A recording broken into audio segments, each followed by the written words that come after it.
história da criação de todas as coisas. Deus, com seu poder, criou o mundo e tudo que existe.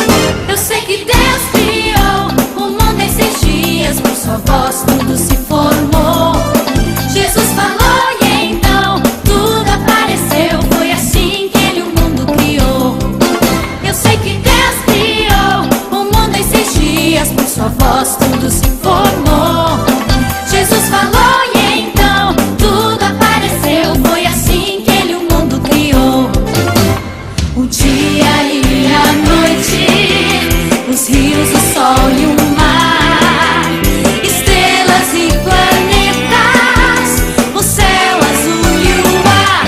Primeiro, segundo e o terceiro dia, o quarto, o quinto, então o 6º dia. Eu sei que Deus criou o mundo em 6 dias, por sua voz tudo se formou. Jesus falou e então tudo apareceu. Foi assim que Ele o mundo criou. Eu sei que Deus criou o mundo em 6 dias, por sua voz tudo se formou. Jesus falou e então tudo apareceu. Foi assim que Ele o mundo criou.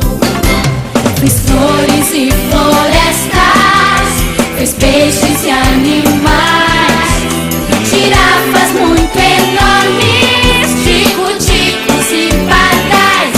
Primeiro, segundo e o terceiro dia, o quarto, o quinto e então o 6º dia. Eu sei que Deus criou o mundo em 6 dias, por sua voz tudo se formou. Jesus falou e então tudo apareceu. Foi assim que Ele o mundo criou. Eu sei que Deus criou o mundo em 6 dias, por sua voz tudo se formou. Jesus falou e então tudo apareceu. Foi assim que Ele o mundo criou. Primeiro dia, a luz e as trevas. Segundo dia, separação